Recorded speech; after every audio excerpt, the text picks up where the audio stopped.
एक जंगल में शेर, लोमड़ी और गधे नए नए दोस्त बने।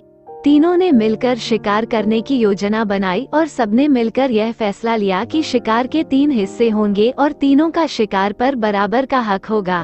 तीनों ही फिर निकल पड़े शिकार की तलाश में। थोड़ी देर बाद ही उन्हें जंगल में एक हिरण नजर आया। वो हिरण इन सब से बेखबर अपना भोजन कर रहा था, लेकिन जैसे ही हिरण ने खतरे को भांपा, वो तेजी से दौड़ पड़ा। लेकिन वो कब तक इनसे भागता?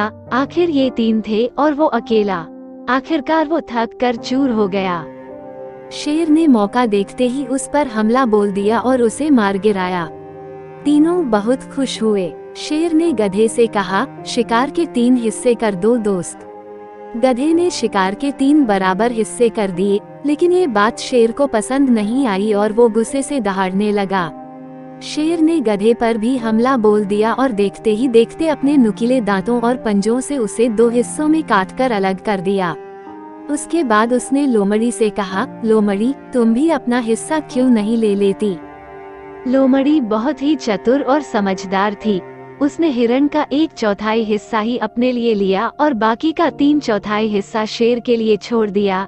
ये देख शेर बेहद प्रसन्न हुआ और खुश होकर बोला, वाह लोमड़ी मेरी दोस्त, तुमने भोजन की बिल्कुल सही मात्रा मेरे लिए छोड़ी है। तुम सचमुच बहुत ही समझदार हो। आखिर तुमने इतने समझदारी कहाँ से सीखी? लोमड़ी ने जवाब दिया, महाराज, दरअसल इस बेवकूफ गधे की हालत व दुर्दशा देखकर ही मैं समझ गई थी कि आप क्या चाहते हैं। इसकी बेवकूफी से ही मैंने सीख ली। सीख सिर्फ अपनी ही गलतियों से नहीं, दूसरों की गलतियों से भी सीखना चाहिए।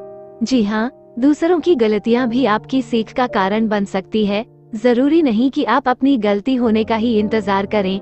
समझदार व्यक्ति दूसरों की गलतियों से भी सीख ले लेता है।